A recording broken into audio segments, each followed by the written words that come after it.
तृतीय सत्र कर्म क्यों आवश्यकता।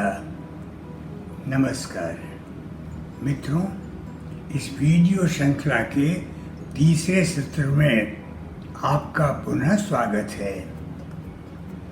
दूसरे अध्याय के प्रथम भाग में 11 श्लोकों में आत्मा की अमरता, पृथकता और पुनर्जन्म पर चर्चा की गई है। पुनर्जन्म का विश्वास मृत्यु के दुख को दूर करता है और वर्तमान में शुभ कर्मों को करने पर और अशुभ कर्मों पर नियंत्रण के लिए बल देता है। जब मनुष्य केवल वर्तमान को ही सत्य मानता है तो भौतिक सुखों में चार्वाक दर्शन में उलझ जाता है। अध्याय के आगामी 33 श्लोकों में कर्म पर बल है। आत्मा की चर्चा को सांख्य और कर्मों की आवश्यकता को बुद्धि योग कहा गया है। एषा ते अभिहिता सांख्ये बुद्धि योगम तु इमाम शृणु। यहाँ अर्जुन पूछता है, यदि ज्ञान ही पर्याप्त है तो कर्म क्यों? कृष्ण समझाते हैं कि ज्ञान और कर्म दोनों विधाएं मैंने ही बनाई हैं, अतः दोनों ही मान्य हैं। ईशा लोके अस्मिन् द्विविधा निष्ठा पुरा प्रोक्ता मया नघ। लोके अस्मिन् द्विविधा निष्ठा पुरा प्रोक्त मया नघ। सांख्य योगेन ज्ञानिनां कर्म योगेन योगिनां। यहाँ दो समस्याएं विचारणीय हैं। क्या सांख्य ही हिंदू धर्म है, ज्ञान है, और क्या आत्मा या पुरुष ही सांख्य का एकमात्र सत्य है? हिंदू धर्म कर्म कांड, ज्ञान मार्ग, कर्म मार्ग और भक्ति मार्ग का विशाल ज्ञान भंडार है, जिसे वेदों, अरण्यकों, उपनिषदों, 6 आस्तिक दर्शनों, 3 नास्तिक दर्शनों, शैव दर्शन, आगम और देवी की मातृ रूप में काली पूजा में है, जिसे जीवन भर प्रयास करके भी समझ पाना कठिन है। हिंदू धर्म एक सागर है जिसमें सैकड़ों नदियां अपना अपना पृथक अस्तित्व रखते हुए भी सागर में एक बन जाती हैं। द्वैत सत्य होते हुए भी अद्वैत में समा जाता है।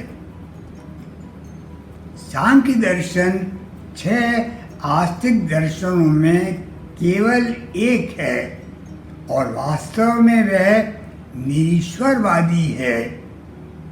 यह 2 तत्वों से, पुरुष और प्रकृति से, आत्मा और शरीर से सृष्टि का निर्माण मानता है।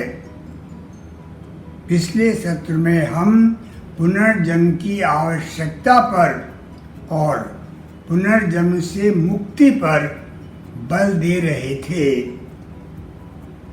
पुनर्जन्म का कारण है वर्तमान जीवन में किए शुभ या अशुभ कर्मों का फल भोगना, और पुनर्जन्म से मुक्ति का आधार है भक्ति। कर्म शरीर करता है, आत्मा अगले जन्म में अगले शरीर में फल भोगती है। आत्मा रहित शरीर कार्य नहीं कर सकता और शरीर रहित आत्मा अशक्त है। शरीर 8 तत्वों से कार्य करता है। 5 भौतिक सत्य, क्षिति, जल, पावक, गगन और समीर, तथा 3 भाव सत्य, मन, बुद्धि और अहंकार। प्रकृति त्रिगुणात्मक है। शरीर के सारे कार्य सत्व हैं, रज हैं या तम हैं। सत्यम रजस्तमम इति, सत्यम रजस्तमम इति गुणों प्राकृत संभव। प्रकृति को करने वाला मानने वाला व्यक्ति स्वयं अकर्ता बन जाता है। कार्यम कारण कर्तृत्वे हेतु प्रकृति उच्यते। कार्य कारण और कर्तव्य का हेतु प्रकृति है। कार्य कारण कर्तृत्वे हेतु प्रकृति उच्यते। प्रकृति एव च कर्माणि क्रियमाणानि सर्वतः। सारा कार्य प्रकृति ही कर रही है। यह पश्यति तथा आत्मानम अकर्तारम सपश्यति। जो ये समझ लेता है वो अपने आप को अकर्ता बन जाता है, कर्ता भाव से मुक्त हो जाता है। यह पश्यति तथा आत्मानम अकर्तारम सपश्यति। वास्तव में आत्मा, पुरुष, सांख्य और प्रकृति कर्म योग मूलतः एक ही हैं। एक सांख्य च योगम च यह पश्यति स पश्यति।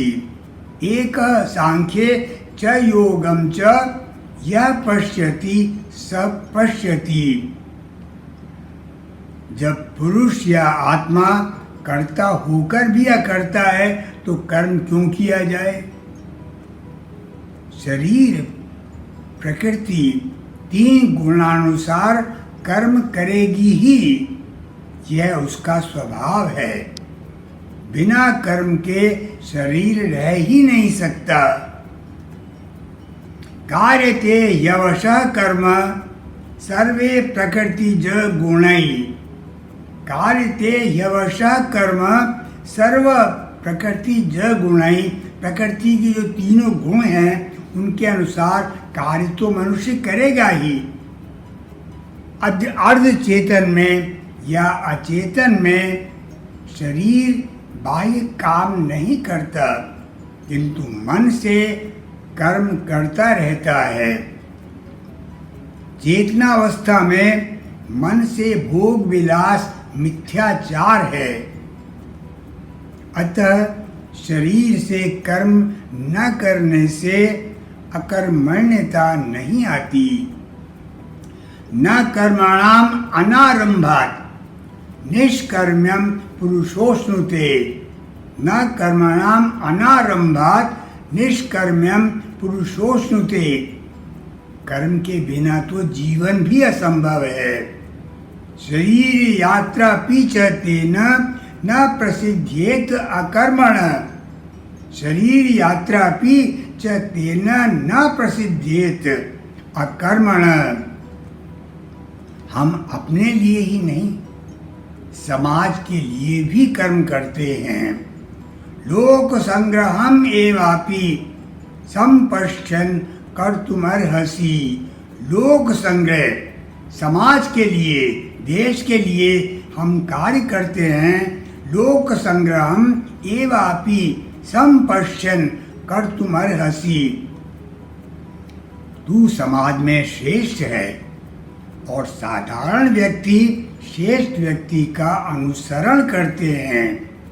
यद यद आचरेत श्रेष्ठ तद तद इतरो जनः। यद यद आचरेत श्रेष्ठ तद तद इतरो जनः। मित्रों, विश्वास रखिए कि हम अमर हैं, पृथक हैं। अमरता आनंद नहीं, अनिवार्यता है। अपने अपने कर्मों का फल भोगने को नए शरीर में जन्म लेना ही पड़ेगा। यदि हम चाहते हैं कि अगला जन्म सुखमय हो तो कर्म कीजिए, शुभ कर्म कीजिए।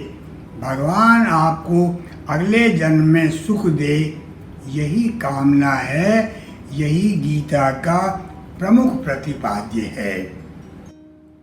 धन्यवाद।